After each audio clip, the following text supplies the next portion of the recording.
When airport security tried to humiliate Michael Jackson, nobody could have predicted how he would respond. Los Angeles International Airport. Terminal 5. 3:47 p.m. Michael Jackson stands frozen at security checkpoint. Hands raised. Body searched. Again. And again.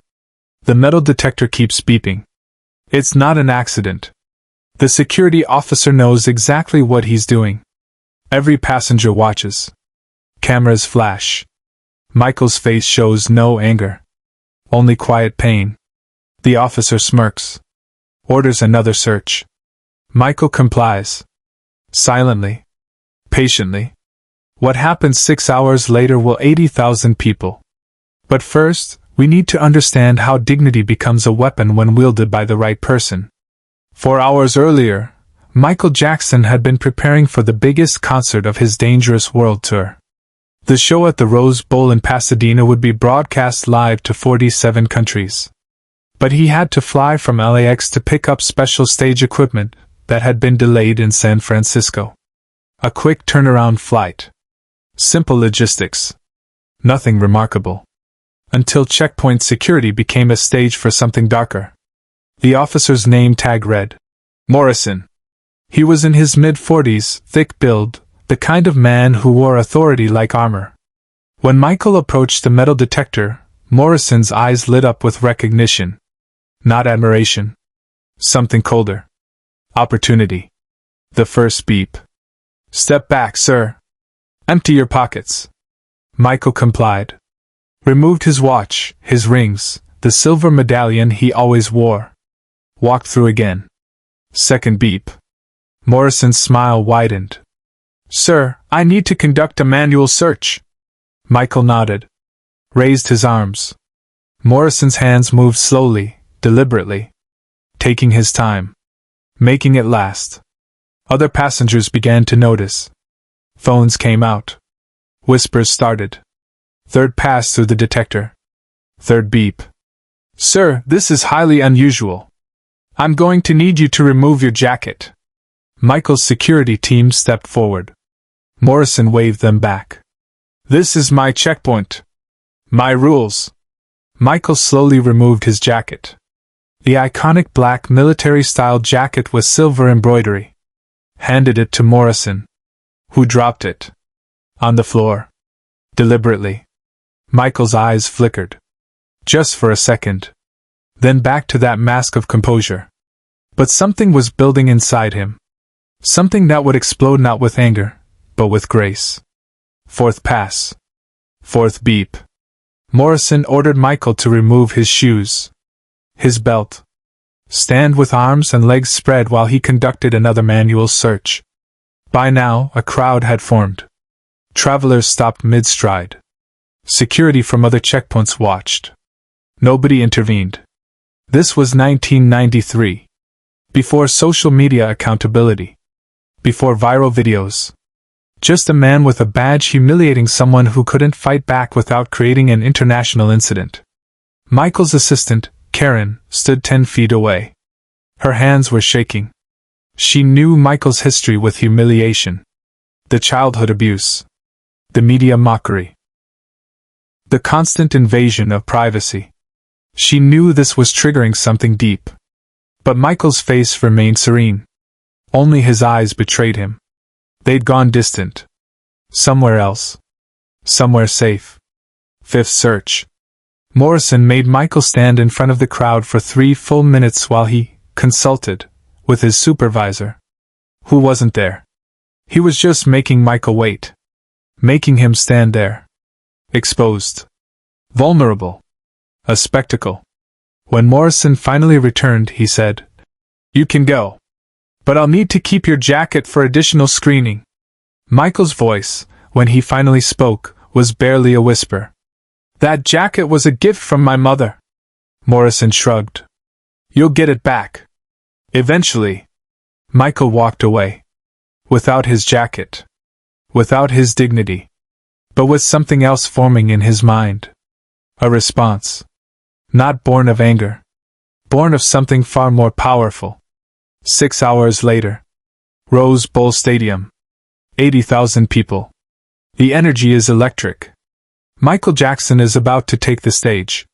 But backstage, something unusual is happening. He's holding his mother's jacket. The one Morrison finally returned. He's staring at it. His entire team is watching him. Confused. Concerned. The show is supposed to start in 3 minutes. Michael hasn't moved. Subscribe now because what happens next changes everything you think you know about turning humiliation into transcendence. I want to change the set list, Michael says. His voice is quiet but absolutely certain. His manager starts to protest. The show is choreographed. Rehearsed for months. Broadcast contracts are signed. You can't just change the set list. Michael turns. Looks directly at him. I want to add Man in the Mirror. His manager blinks. That's not on tonight's program. We haven't rehearsed it. The lighting isn't programmed for it. Michael's eyes don't waver. I need to sing it tonight. Not for them. For me. His choreographer steps forward. Michael, you're exhausted. The airport thing. The flight. You should rest between sets. Michael shakes his head. I can't rest. Not after today. I need to show myself something. Nobody understands. But they all nod. Because when Michael Jackson has that look in his eyes, you don't argue. You just make it happen. The concert begins. Michael explodes onto the stage. The crowd erupts. But those who know him can see something different tonight. An intensity. A rawness. He moves through, jam, with controlled fury. Powers through. Wanna be starting something. Like he's exorcising demons. But it's during Billie Jean that the crowd notices something is wrong. Halfway through the second verse, Michael stops dancing. Stands completely still. Center stage. Spotlight on him. The music continues. The band doesn't know what to do. The crowd goes silent. Then Michael Jackson starts crying. On stage. In front of 80,000 people. And nobody knows why. The music fades. Complete silence. 80,000 people holding their breath. Michael stands there. Tears streaming down his face. Not making a sound. Just standing. Existing in his pain. For 15 seconds that feel like 15 years. Then he walks to the edge of the stage. Points to someone in the front row. Security helps bring her up. A woman. Middle-aged. She looks terrified. Honored. Confused. Michael takes her hand. Looks into her eyes. And asks, "Have you ever been humiliated? Made to feel small?" She nods. Unable to speak. Michael continues, "Today someone tried to break me. Made me stand in front of strangers while he took my dignity piece by piece. I stood there. Let him do it. Because I knew fighting would give him what he wanted." The stadium is dead silent. The broadcast is live to 47 countries. 200 million people watching. Michael Jackson is not giving them a show. He's giving them his soul. "But I realize something," he continues. "They can take your jacket.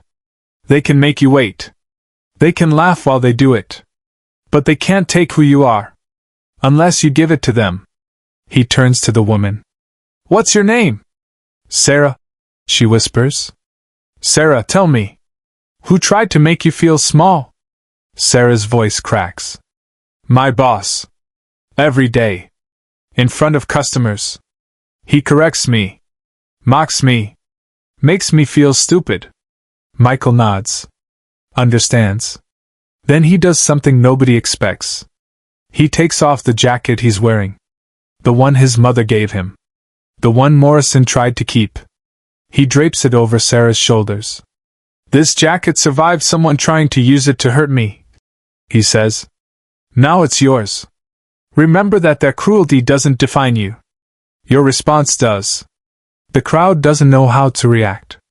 Is this part of the show? It can't be. It's too raw.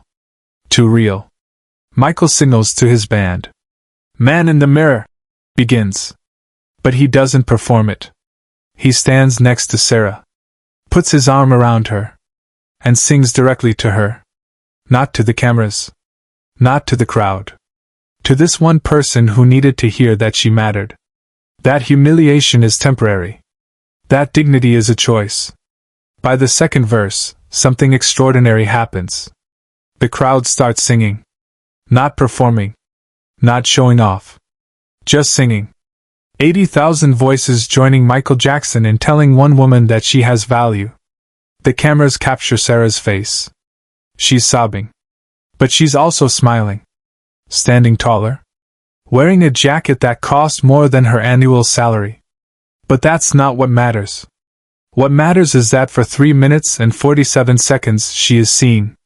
Valued. Worthy. When the song ends, Michael embraces Sarah. Whispers something in her ear that nobody else hears. She nods. Wipes her tears. Walks back to her seat wearing the jacket.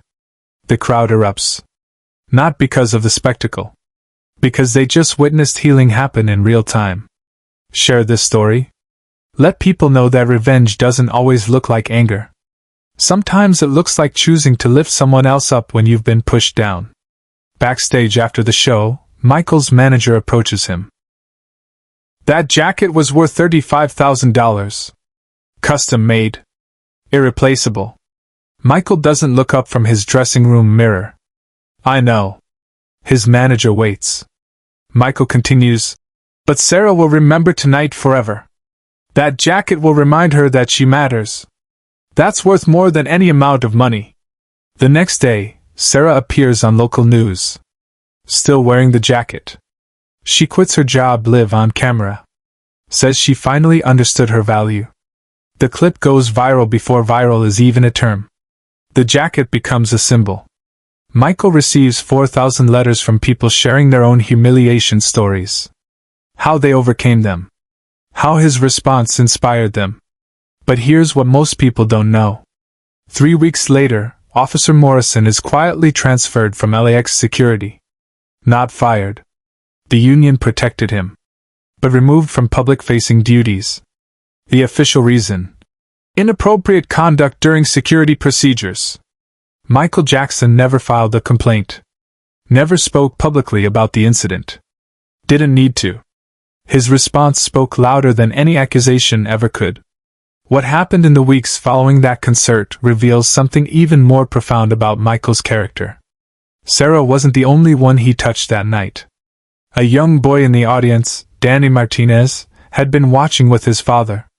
Danny had cerebral palsy. Spent most of his life being stared at, mocked, treated as less than. When he saw Michael stop the show to honor someone's pain, something clicked. His father later wrote to Michael's team. Said Danny had stopped hiding in public. Started standing taller. All because he watched the king of pop choose vulnerability over invincibility. Michael's team showed him the letter. He read it 3 times. Then made a phone call nobody expected. 2 weeks later, Danny and his father were backstage at the next tour stop in Oakland. Michael spent 40 minutes with them. Not performing.